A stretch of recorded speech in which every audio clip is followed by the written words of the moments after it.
Hey, welcome back to the Next Gen podcast. I'm Jeff Baxter, I'm your host, and I'm super excited today because we've got Stephen Boyer in the house, our high school pastor, and we're going to talk high school ministry today, Gen Z. We're going to lean in with that and what we're doing around here. And so welcome to the podcast. I'm so glad you're here. Yeah, glad to be here. Yeah. I'm sure that some listening to this podcast who might see the title and see high school ministry, Gen Z, may have some Gen Zers at home. You might be a parent, you might be a coach, a teacher, and you might have some concerns. And you're wondering, how in the world do I hang on? Or you're a future parent of a Gen Zer and you're going, I've heard horror stories. I'm going to have a high schooler someday. They're going to drive. It's going to get nuts. And so we're going to solve all the issues today in this podcast. You ready for this? I'm ready. We're going to go for 3 hours, as you said. Yeah. No, we're not. But we might prompt some things that might be helpful for parents and coaches and teachers, administration, to be able to come alongside and understand a little bit what's going on in the culture and what we're experiencing firsthand. Because we've got a lot of high schoolers coming on a weekly basis. And just what are your general impressions? What are you seeing going on? And we can jump to the deep end of the pool if you want to right away, or we can gradually get there. Yeah, just with high school students today. It's interesting because we're also on the tail end of a temporary TikTok ban, which I think has brought some things to the surface. And I think when I think of high school students today, the thing that usually comes to mind is a generation of students who are incredibly busy. They have a lot on their plate. They're asked to do a lot. Yep. And they're also constantly seeking to fill their time with more things or distract themselves from some of what's going on. So whether that's through social media or extracurriculars or whatever it might be. But I think those are all kind of surface level things. So it's common for us today with this generation to talk about things like mental health and anxiety and depression and those issues that are certainly there. But I think that's kind of surface level for what's really going on beneath the surface. And I think a lot of times what's really going on beneath the surface is a group of students, high school students today, who are looking for the things that we're all looking for, which is meaning, identity, purpose, all of those things. And I think it just so happens that this generation is so incredibly busy because of all the things that are asked of them. And on top of that, they're also distracting themselves with social media, entertainment, you name it. I think you're 100% right. Some of us are still trying to figure it out, still trying to grow up and figure those things out, purpose, meaning, those sorts of things. Of course, identity, autonomy, belonging, they're the big three that I've read and researched that we talk about around these parts a lot. You know, who am I? Do my choices matter? Does anybody love me for just me? Yeah. Or is it based on performance, or I say goals and grades? Yeah, absolutely. And I think, let's lean in there for just a minute, maybe with parents and coaches and teachers, because sometimes we're part of the problem. Yeah. We're causing them to be busier and causing their identity to be in the wrong places. Yeah. Or we're indirectly causing the next generation, high school students specifically, to think that we love them based on whether they got good grades, a good score in the SAT, ACT coming up, or whether they scored a goal on the soccer field, or enough points, or they sang the solo well in the musical. So it's all based on those things rather than just they're made in the image of God. We love them for who they are, the way Jesus would want us to. So are you experiencing that too, kind of with the students that we work with on a weekly basis, of struggling with identity stuff, struggling with identity, Tommy? Yeah, absolutely. And so one of the things that I try to do on a regular basis is remind students of where their value comes from. Right. And something that students probably get sick of me saying is your value comes from whose you are, not what you accomplish. Yeah. That whole idea that our value ultimately stems from the fact that we've been created by a God who loves us, cares for us, wants a relationship with us. Right. And that's the originating point for everything else. Our sense of identity, our sense of purpose, our sense of belonging, our sense of meaning, all of it starts there. It's not attached to what I can accomplish. Right. Now, the issue then lies in, do they actually recognize that and believe it to be true?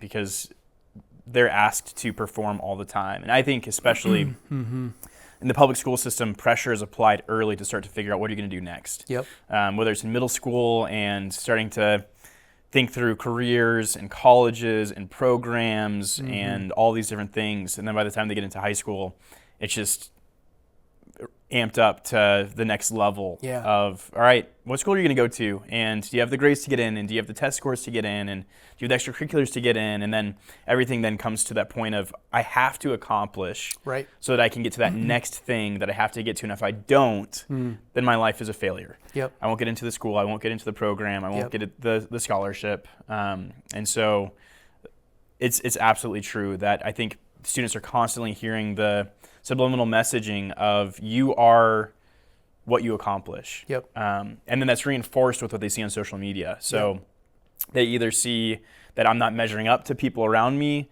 I've been left out, I'm not accomplishing what others are accomplishing, and then that kind of reinforces that message that they may be subliminally hearing or passively hearing at home, but then it really is exacerbated and magnified when it comes to what they see from their peers and influencers and whatnot on TikTok.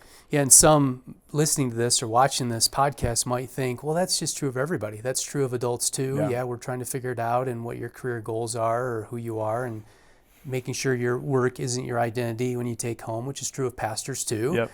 But the difference is that developmentally, I mean, their frontal lobes aren't fully developed. They can't fully look into the future and see the consequences of their actions.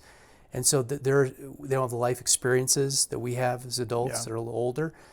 So I just want to caution anybody listening that if you think, well, that's the way it was when we grew up too, it's not the way it was. Adolescence is getting longer. It's taking longer to grow up and do these things, which is probably causing some of the frustration for coaches and parents and teachers with high school students. So this is really interesting, and I want to get your reaction to these things. And I'm not going to take it personally, because what I'm going to say is I had a conversation with my daughter on the way in before this podcast, and I told her we were going to do this podcast. She's 17 years old, and I just asked her to just write her notes down and share with me, and she sent them to me this morning of tell me about high school students. Tell me about the next generation. And she laughed and goes, you work with us all the time. Stephen works with us all the time. He knows. But I just want to know her thoughts. And the way she phrased some things I thought was pretty insightful for her generation. So the first one was interesting, which is what you kind of just alluded to, was she said that they're treated like children but expected to act like adults. I thought that was kind of profound. Like in some ways feels like, hey, we're older, we're high school, you can trust us with this, we're not children anymore. But the tension is that, but you're expected to have a 6-figure job and be able to perform like you would at a Fortune 500 company or something. Are you seeing that with other students too, that kind of reaction? Yeah, I think so. And I think one of the things that's unique about what we do in the high school ministry here is we try really hard to not treat them like children. And obviously we have expectations that are set up and requirements that we have for, hey, when you're here, here's what we're going to ask of you type of things. But I'm very intentional about challenging people to think deeply about our faith and do so in a way that's accessible for a 15, 16, 17, 18-year-old. But I also talk to them like they're young adults a lot of times. And it seems to be connecting with them. And maybe that's just kind of an example of the fact that a lot of times they don't feel like that's actually the case. People talk to them like they're children but expect them to act like adults. And you do a great job with that. I would say that on the podcast or to you privately, but you teach to a little bit higher level to stretch them, to get them going, to understand the whole of Scripture and that kind of thing. And we can talk about our curriculum a little bit later and what we do there. But the other thing my daughter said is this generation appears confident, but they're really not. They're insecure below the surface, which probably plays into anxiety and the performance issue. But on the surface, we could be tricked into thinking, because they look like they're an adult physically, many of them who are upper high school, they don't look too far off what they're going to look like when they're a full-blown young adult physically, but mentally and all the other things, they can look good on the outside, but on the inside, they're really struggling. Another thing she said was, many just don't care what other people think about them. They just don't give a rip. And I think that's played out a number of times in some of our programs where with high school on a weekly basis that you're more involved in than I am. And you could probably, I'm guessing, give some illustrations of students that just I can't believe you don't care. But you don't care if you get caught doing whatever it is or or whether you're listening to the message or participating in worship or whatever. Yep. That's different than former generations. Yeah. Your generation or mine. Yep. At least that's my experience. Is that your experience too? Yeah, certainly. There was a perceived pressure, or just a real pressure for when you're in a certain space, you're going to do certain things. And now it's, I'll do whatever I want, even if I'm in this space and I don't care what other people around me are doing. I'm going to do what I want to do. Right. Even if it's distracting to those around me. So I remember being terrified growing up. If I got in trouble at the Friday night football game, I was going to get scolded by the principal on the spot, another parent be taken home. My dad was going to give the same message. Everybody's on the same page about that. I don't think that's the case anymore. Yeah. Another thing that my daughter said is that everyone longs for community and wants close friendships. I think that's probably obvious. Yeah. But we all want that. We all long for that. But what are we doing in high school ministry? Because I know you're doing a lot to foster that and help relationships grow closer to Jesus and one another. Yeah, I'd say there are a couple things that we do strategically to try to foster those relationships and community. One of them is just our weekly small groups, where we have the way our programming is set up is every week we have gender and grade specific small groups, and they're in that small group theoretically all the way from the time they're in 6th grade until they graduate high school. And so there's some continuity and consistency there, and sometimes leaders come and go based on life circumstances, and people come and go based on scheduling and whatnot. But for the most part, that's a consistent group throughout the entirety of middle school and high school. Yeah. And so that's one place where the hope is that they're connecting with people who are like them, and and maybe not like them, but learning what does it look like for us to be in the same space together, whether we agree on everything or not. So that's one thing. And then basically every 6 weeks or so, we have a program emphasis called Known Nights, and essentially this is our venture into some outreach programming, but it's really multidimensional, where the idea is the first half of the evening looks exactly like every other night of youth group. So we still have worship, we still have a message, we have all those things, but rather than going to small groups, we have some sort of community hangout time. They're usually a themed night. So last week we had our first one of the spring semester called Luau Night. So we had Hawaiian Shave Ice, and students were encouraged to wear Hawaiian shirts, and we had fun things for students to hang out, and just created a space for them to hang out. So the hope is that students are inviting friends into that space who may or may not be plugged into a church already. Right. So it's that level, but then the other level is it gives students a chance to hang out with students who aren't in their small group, maybe in a different grade, different gender, but gives them a chance to connect as well. So that's another thing we do. And then the last big thing that really helps foster community and a sense of belonging is our camps and retreats,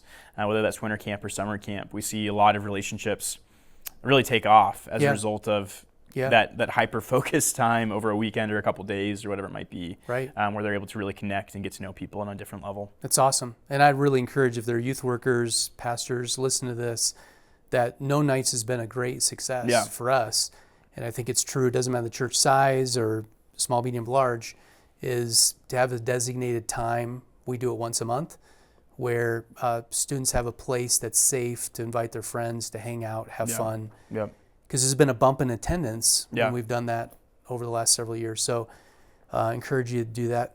Another thing that my daughter said was obviously social media, but specifically around probably more girls than guys, but it's true for both, is you're scrolling, looking at what everybody else is doing because you want to be like them. You want to dress like them, talk like them, which plays into the whole influencer world. And everybody wants to be an influencer these days. We do on this podcast, but it's that whole, they look cute, I want to wear those clothes, or their hair looks not, I want to copy that. And Visco is a wild thing because, and my daughter's on Visco, and her friends are too. But it used to be a photography site, then it morphed into sort of social media, but you can't respond to it; you can just repost. So it's all images, and it's all mostly girls taking pictures in the mirror of themselves and then reposting their friend doing that.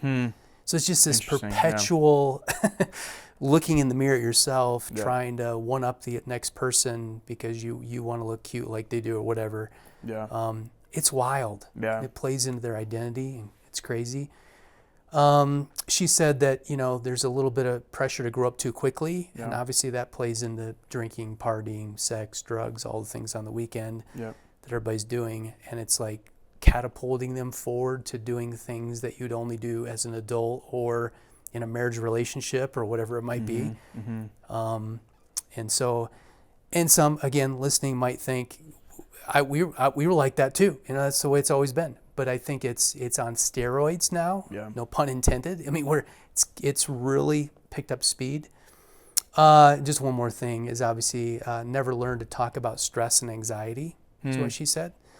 And again, because you want to keep face, right? You want to hold face. You don't want to crack or show. Because the perception from them is, which is crazy for us as adults to think about, but the perception is that no one else is dealing with this. Yeah. No one else is anxious. No one else is stressful. It's them. only me. Yep.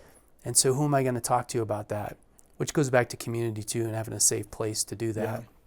Yeah. I know you've created a great safe place with high school ministry to be able to do that with our leaders who they trust. And sometimes you can tell some stories, but sometimes so much so that they spill their guts about everything. Yeah.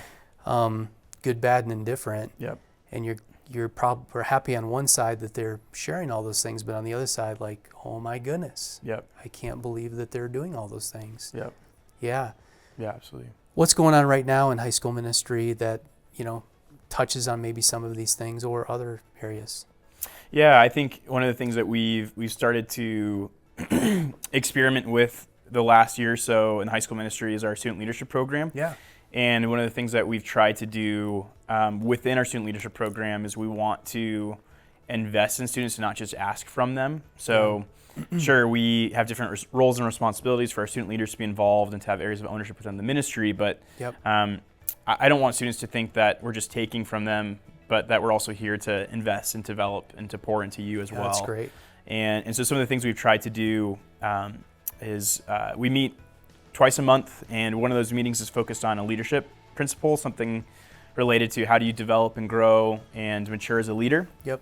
And then the other training is focused specifically on, hey, who does Jesus want you to be, and how do you grow in that, and how do you walk in that, and how do you take steps of obedience and following Christ more faithfully. And the last couple trainings we've focused a little bit more specifically on some of those things of stress management and anxiety, and how do you handle those things, and how do you do so in a way that's honoring to the Lord. And that's resonated really well with our students. And so that's just, again, reinforced for me the reality that this is what students are wrestling with. Whether they talk about it or not, it's what they're wrestling with. Right. And then we have winter camp in just a few weeks. At winter camp, we're going to be focusing on Philippians 4, 5 through 9, which is a famous passage where Paul says, do not be anxious about anything, but in everything, through prayer and supplication. And many of you probably know that passage. The command there is to pray, and the promise is that God's peace, which surpasses all understanding, will guard our hearts and minds in Christ Jesus. Yeah. And so a big promise. It's a lot going on there, but our hope is at winter camp we'll be able to take a specific look at, hey, what does God have to say about our worry and our anxiety? And what is biblical anxiety, as Paul's talking about? What isn't it? There's some differences between what he's talking about in the first century versus, what our culture talks about today. But Paul didn't have social media. It looks a little bit different, but I think the principles still apply. And so our hope is that we can address some of those things at winter camp in a few weeks as well. That's great. Hey, thanks for tuning in to part 1 of a 2-part series with a conversation with Stephen Boyer, a high school pastor here at Mission Hills Church. And I hope you'll tune into part 2. This podcast is hosted by me, Jeff Baxter, along with special guests who are experts in the industry. We're mixed and edited by Leopard Productions. Our senior producer is Colin McFarland.